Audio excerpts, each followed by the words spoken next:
როგორ ვიპოვო კლასების საშუალო ქულები? მოცემული მაქვს მოსწავლეები, რომლებიც გადანაწილებულნი არიან 3 სხვადასხვა კლასში, 10A, 10B და 10G კლასებში. აი ამ მოსწავლეების საშუალო ქულები მაქვს აი აქ ჩამოწერილი და ჩემი მიზანია ვიპოვო კლასების საშუალო ქულები.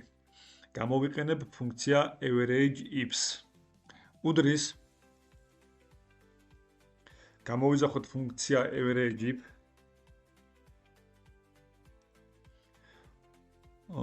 პირველად ჩავსვათ დიაპაზონი, საიდანაც უნდა იყოს კლასების მნიშვნელობები.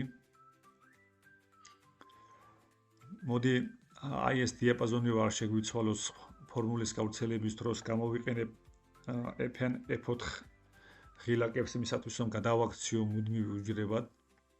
მძიმე შემდეგ ჩავწეროთ კლასი, რომლის საშუალო ქულაც გვაინტერესებს. მძიმე და დიაპაზონი, საიდანაც უნდა აირჩიოს ქულები. კლასების მიხედვით, რა თქმა უნდა.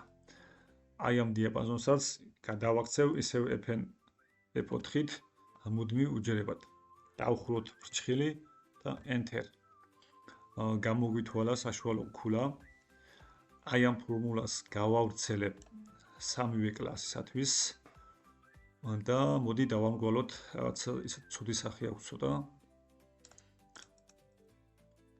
მოდი მიასადებად დავტოვებ. მივიღეთ 10B, 10A და 10G კლასების საშუალო ქულები.